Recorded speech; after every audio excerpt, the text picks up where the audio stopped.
Hello everyone, I welcome you all. I hope all of you doing well. तो बेटा आज से हम शुरू करने जा रहे हैं पावर शेयरिंग पॉलिटिकल साइंस का फर्स्ट चैप्टर। ठीक है, जो है पावर शेयरिंग।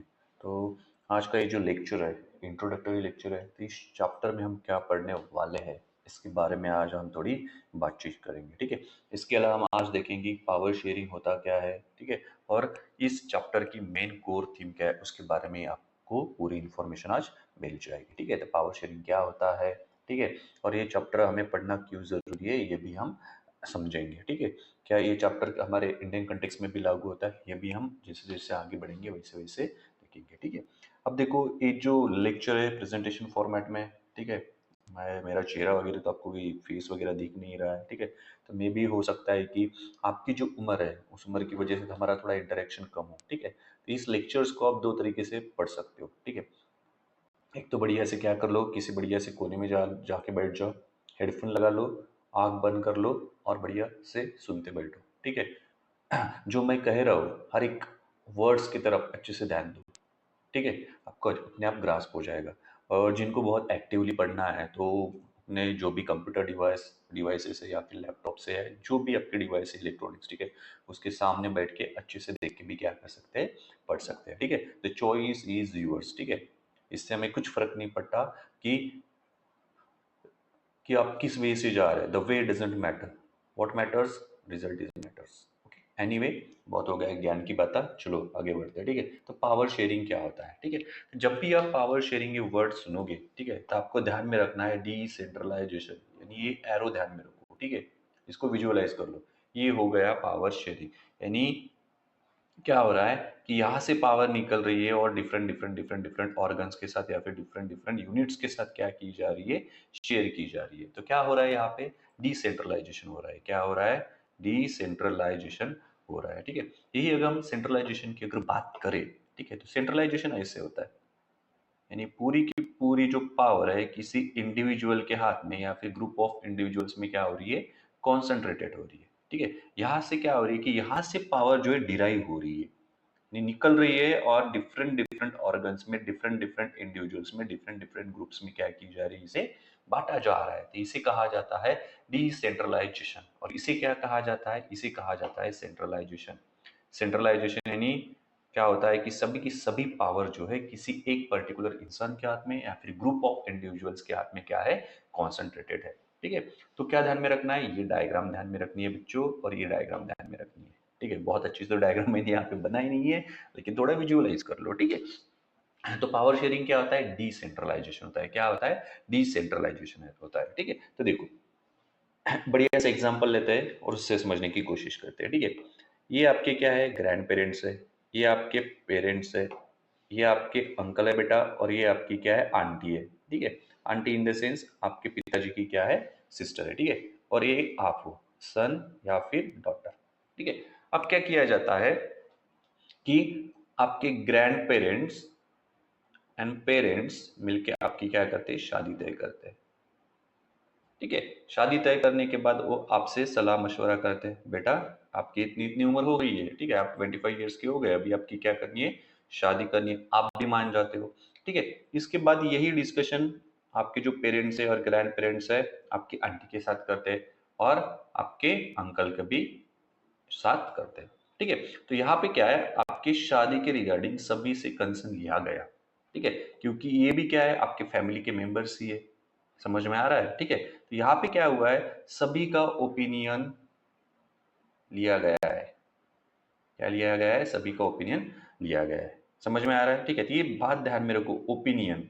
ये जब आगे चल के हम पढ़ेंगे ना, जैसे मॉरल आएगा, प्रूडेंशियल रीजंस आएंगे, ठीक है, तो ये यहाँ पे ध्यान में रहेगा। ठीक है, क्यों ओपिनियन, क्योंकि आगे चल के हम माइनॉरिटी के बारे में भी डिस्कस करेंगे।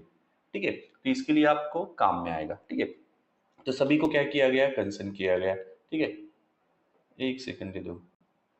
ठीक है, सभी को क्या किया गया, कंसर्न किया गया।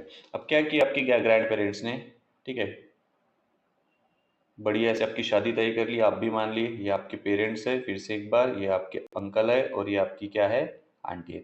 अभी क्या कर लिया आपके ग्रैंड पेरेंट्स ने, कुछ रिस्पॉन्सिबिलिटी आपके पेरेंट्स को दे दी, कुछ रिस्पॉन्सिबिलिटी आपके अंकल को दे दी, और कुछ रिस्पॉन्सिबिलिटी आपके आंटी को दे दी। तो यहाँ पे क्या हो रहा है कि ग्रैंड पेरेंट्स क्या है भैया, एकदम सुपीरियर ऑथोरिटी है, ठीक है। यानी इनके जरिए यहाँ से पावर निकल रही है और आपके अंकल को मिल रही है, यहाँ से पावर निकल रही है आपके पिताजी को मिल रही है, और यहाँ से पावर निकल रही है और आपके आंटी को मिल रही है। तो ये है सोर्स ऑफ पावर। क्या है सोर्स ऑफ पावर? ये है, यानी सोर्स ऑफ ऑथोरिटी कौन है, ये है। समझ में आ रहा है? ठीक है। तो देखो यहाँ पे जो है, मुझे बताओ, ये एरो देखो यहाँ से बाहर निकल रही है, यहाँ से बाहर निकल रही है। देखो तो यहाँ पे क्या हो रहा है, डिसेंट्रलाइजेशन हो रहा है। यहाँ पे क्या हो रहा है, डिसेंट्रलाइजेशन हो रहा है। और जब भी आप डिसेंट्रलाइजेशन सुनोगे तब क्या ध्यान में रखना है आपको, पावर शेयरिंग। बस इसी को क्या कहा जाता है, पावर शेयरिंग कहा जाता है, ठीक है। आप कोई भी एग्जांपल ले सकते हो, ठीक है। अगर मान लो, अगर यहीं पे ग्रैंड पेरेंट्स अगर डिसाइड करते कि नहीं, सभी की सभी पावर हम हमारे हाथ में रखेंगे, ठीक है, यानी पेरेंट्स को कुछ नहीं बताएंगे कि हम उनके बच्चे की क्या कर रही है, शादी तय कर रही है, ठीक है, कहाँ पे रखनी है शादी, ये भी ग्रैंड पेरेंट्स ही तय कर रहे हैं, ठीक है। शादी का जो खाने वाने का मेनू है उसमें क्या रहेगा, ये भी सभी ग्रैंड, यानी पूरी की पूरी चीजें अगर ग्रैंड पेरेंट्स ही अकेले करेंगे तो यहाँ पे क्या हो रहा है कि पावर का कॉन्सेंट्रेशन हुआ है, तो यहाँ पे सेंट्रलाइजेशन हो गया।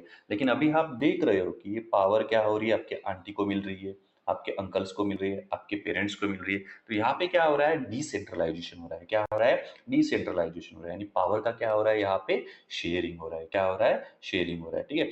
और आप ऐसे कई एग्जांपल्स अपनी रियल लाइफ से उठा के ले सकते हो, ठीक है। जैसे मान लो कि आप एक प्रोजेक्ट कर रहे हो, क्या हो, अपने 4 स्टूडेंट्स का आपका ग्रुप है प्रोजेक्ट का, ठीक है। अब 4 स्टूडेंट्स का ग्रुप है, ठीक है। तो यहाँ पे मेन अथॉरिटी रहेगी आपके टीचर। कौन रहेगी, टीचर रहेगी। अब टीचर ने क्या किया है कि टीचर के जरिए प्रोजेक्ट चला, अभी पूरे काम टीचर नहीं करना है, ठीक है, टीचर नहीं करेगा। तो 4 बच्चों में, यानी आप जो 4 बच्चे उनमें क्या कर दी भैया, इस टीचर ने पावर को डिस्ट्रीब्यूट कर दिया। एक को कहा कि आप पूरा मटेरियल प्रोवाइड करोगे जो भी लगेगा प्रोजेक्ट के लिए। एक को कहा गया है कि आप प्रोजेक्ट का रोड मैप बनाओगे, यानी पूरा बेसिक फाउंडेशन तय करोगे। एक को बोला गया है कि आप पूरा प्रोजेक्ट प्रिपेयर करोगे, और एक को बोला गया है कि आप क्या करोगे, प्रेजेंटेशन करोगे, ठीक है, उस प्रोजेक्ट के बारे में, ठीक है। लेकिन जैसे मान लो पावर तो डिस्ट्रीब्यूट यहाँ पे की गई है, समझ में आ रहा है, ठीक है। लेकिन अगर इसने मटेरियल प्रोवाइड नहीं किया तो ये रोड मैप बना पाएगा, नहीं बना पाएगा। अगर इसने रोड मैप नहीं बनाया, ठीक है, तो ये प्रोजेक्ट को अच्छी तरीके से इम्प्लीमेंट इन द सेंस क्या, उसे जो मॉडल है वो बना पाएगा, नहीं बना पाएगा। अगर ये सब भी किया लेकिन प्रोजेक्ट्स को अच्छी तरीके से प्रेजेंट ही नहीं किया गया, तो प्रोजेक्ट किस बात के बारे में, what is the objective of the this project, ये नहीं हो पाएगा, ठीक है। तो यहाँ पे क्या हो रहा है, पावर शेयर की जा रही है, रिस्पॉन्सिबिलिटीज क्या की जा रही है, शेयर की जा रही है, ठीक है। आप समझ रहे हो? तो पावर शेयरिंग यानी क्या ध्यान में रखना है आपको, डिसेंट्रलाइजेशन ध्यान में रखना है। आई होप कि आपको यहाँ पे समझ में आया होगा, ठीक है। अब देखो, इस चैप्टर की मेन थीम है पावर शेयरिंग। क्या है मेन थीम, पावर शेयरिंग, ठीक है। लेकिन इसके अंदर में भी एक थीम है जिसे हम कहेंगे कोर थीम। क्या कहेंगे, कोर थीम, ठीक है। इस चैप्टर की कोर थीम है टू प्रिवेंट द कॉन्फ्लिक्ट, यानी कॉन्फ्लिक्ट होने से कैसे बचा जा सकता है, इसके बारे में ये चैप्टर बात करता है, ठीक है। और कॉन्फ्लिक्ट होने से कब बचा जा सकता है, जब पावर शेयरिंग की जाएगी, तब कॉन्फ्लिक्ट होने से क्या है, कॉन्फ्लिक्ट होने से बचा जा सकता है, ठीक है। और एक एग्जांपल देता हूँ, अभी फाइनल एग्जांपल है, ठीक है। जैसे मान लो ये पेरेंट्स है और ये आप हो, एक है आपका चंगू और दूसरा है ये मंगू, या आप दोनों भाई हो, ठीक है। अब आपके पिताजी के पास मान लो 50 करोड़ की प्रॉपर्टी है। आपके पिताजी ने क्या किया कि 50 की 50 करोड़ पूरी जो प्रॉपर्टी है वो भैया चंगू को दे दी। किसको दे दी, चंगू को दे दी, ठीक है। और ये मंगू आप क्या शांत बैठोगे क्या, नहीं। यहाँ पे क्या होगा, अपने आप कॉन्फ्लिक्ट अराइज होते हुए दिख रहा है आपको, क्योंकि पावर शेयरिंग जो है वो इक्वल बेसिस पे हुई है क्या, नहीं। पूरी की पूरी मान लो प्रॉपर्टी इसको दे दी, लेकिन यही अगर आपके पिताजी 25 करोड़ आपको देते और 25 करोड़ आपके भाई को देते, तो यहाँ पे बताओ कॉन्फ्लिक्ट अराइज होगा क्या, कॉन्फ्लिक्ट अराइज नहीं होगा, क्योंकि पॉसिबिलिटी नहीं कॉन्फ्लिक्ट अराइज होने की।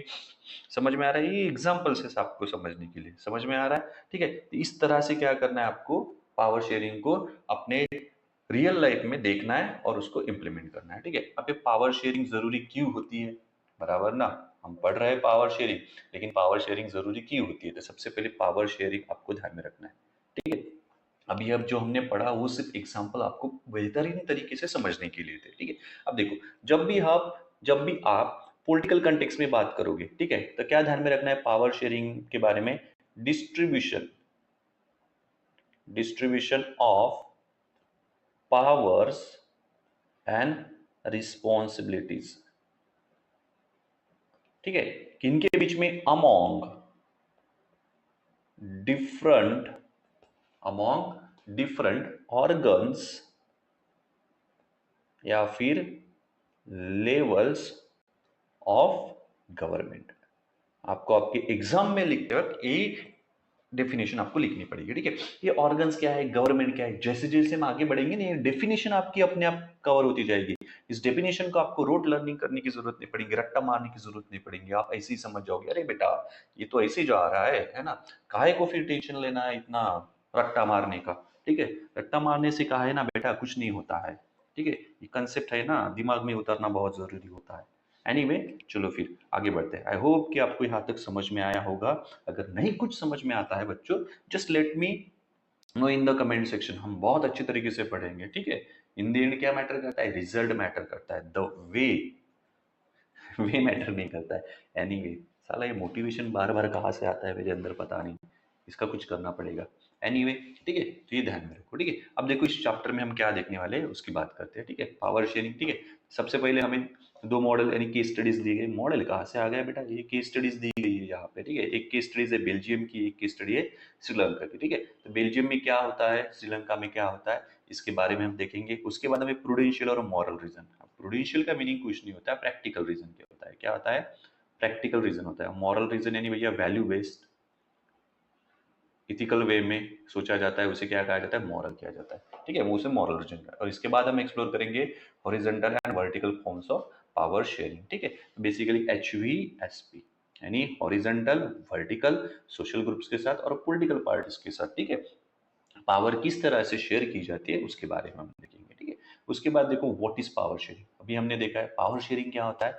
पावर शेयरिंग क्या होता है, डिस्ट्रीब्यूशन होता है। क्या होता है, डिस्ट्रीब्यूशन किसका, पावर्स एंड रिस्पॉन्सिबिलिटीज का, पावर्स एंड रिस्पॉन्सिबिलिटीज का among different organs of the government या फिर लेवल्स ऑफ गवर्नमेंट, ठीक है। ये पावर शेयरिंग क्या होता है, पावर शेयरिंग क्या करता है, एंश्योर करता है कि पूरी की पूरी पावर किसी एक इंसान में या फिर एक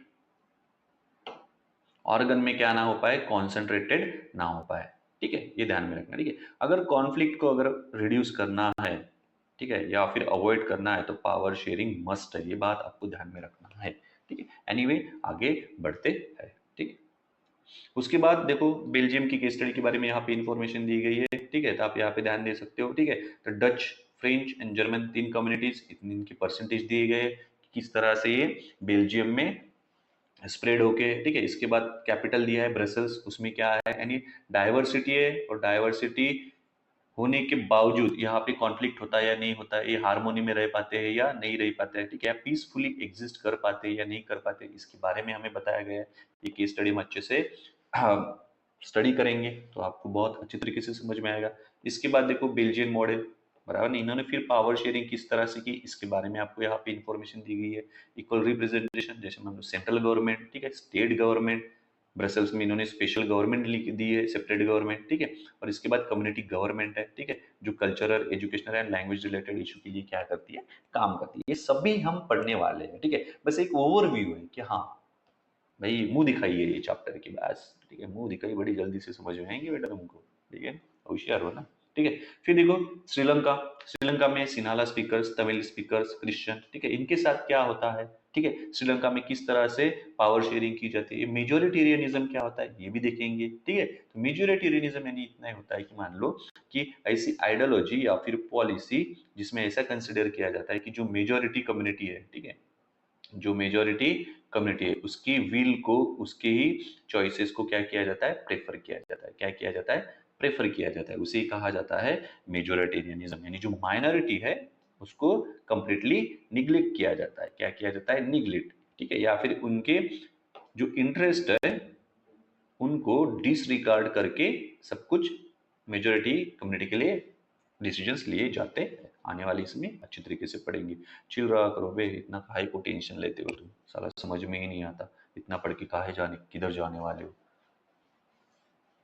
चलो फिर बेल्जियम एंड श्रीलंका, ठीक है, ये हम देखेंगे हार्मनी वर्सेस कॉन्फ्लिक्ट देखेंगे, ठीक है, किस तरह से है। उसके बाद देखो वाई पावर शेयरिंग क्यों जरूरी है, प्रूडेंशियल रीजंस देखेंगे, मोरल रीजंस देखेंगे, ठीक है, सभी होगा अच्छे से cover, no need to worry, ठीक है।